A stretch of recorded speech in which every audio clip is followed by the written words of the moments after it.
नमस्कार दोस्तों, आपका स्वागत है हमारे चैनल सोशल श्रब्स पर। आज हम बात करेंगे एक ऐसे आंदोलन के बारे में जिसने भारतीय समाज और संस्कृति को बड़ी ही गहराई से प्रभावित किया।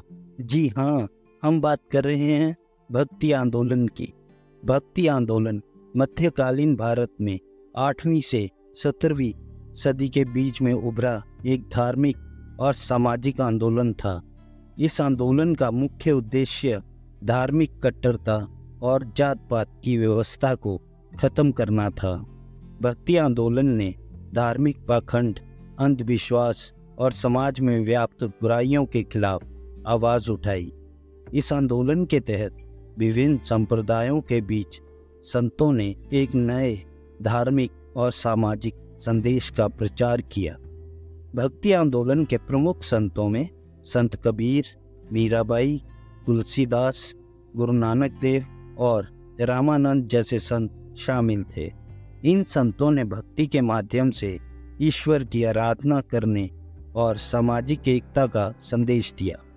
संत कबीर ने अपने दोहों और भजनों के माध्यम से धार्मिक अंधविश्वासों और जातिवाद पर तीखे प्रहार किए। उनका मानना था कि भगवान का साक्षात्कार केवल भक्ति और प्रेम से ही संभव है। उनके दोहे आज भी हमारे जीवन में एक महत्वपूर्ण सीख देते हैं।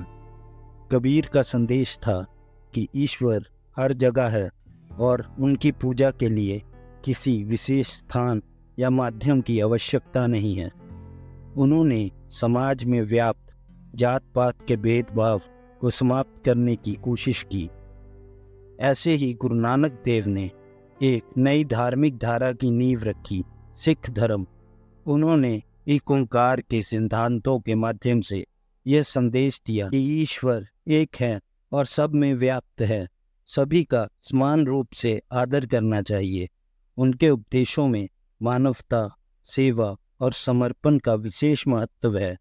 गुरु नानक ने धार्मिक कट्टरता और आडंबर के खिलाफ आवाज़ उठाई। उनका मानना था कि सच्ची भक्ति और सेवा के माध्यम से ही ईश्वर की प्राप्ति हो सकती है। मीराबाई, कृष्ण भक्ति की महान संत, अपने भजनों के माध्यम से श्री कृष्ण प्रेम को जन जन तक पहुंचाया। उनकी रचनाएं आज भी भक्तों के बीच बहुत लोकप्रिय हैं। मीराबाई का जीवन संघर्ष और उनके भजनों में एक अद्वितीय प्रेम की झलक मिलती है। मीराबाई ने समाज के सभी बंधनों को तोड़कर कृष्ण को अपने जीवन का आधार बनाया। उन्होंने अपनी कविताओं और भजनों के माध्यम से प्रेम और भक्ति का संदेश फैलाया। ऐसे ही तुलसीदास ने रामचरितमानस की रचना की, जिसने राम भक्ति को एक नया आयाम दिया। इस ग्रंथ ने भारतीय समाज में राम को आदर्श पुरुष के रूप में स्थापित किया। तुलसीदास ने अपने लेखन के माध्यम से भक्ति और धर्म के उच्चतम आदर्शों को प्रस्तुत किया। तुलसीदास का रामचरितमानस न केवल धार्मिक ग्रंथ है, बल्कि यह जीवन के मूल्यों और आदर्शों को भी सिखाता है। इसमें भगवान राम के जीवन और उनके आदर्शों का वर्णन है। इसी प्रकार संत रामानंद ने भक्ति आंदोलन में महत्वपूर्ण भूमिका निभाई। उन्होंने सभी जातियों और समुदायों को एक साथ लाने की कोशिश की। उनके शिष्य कबीर, रविदास और अन्य कई संतों ने अनेक सिद्धांतों को आगे बढ़ाया। रामानंद का संदेश था कि भक्ति सभी के लिए समान है और किसी भी प्रकार का भेदभाव ईश्वर की दृष्टि में अस्वीकार्य है। भक्ति आंदोलन ने सामाजिक एकता, समानता और रिलीजियस टॉलरेंस को बढ़ावा दिया।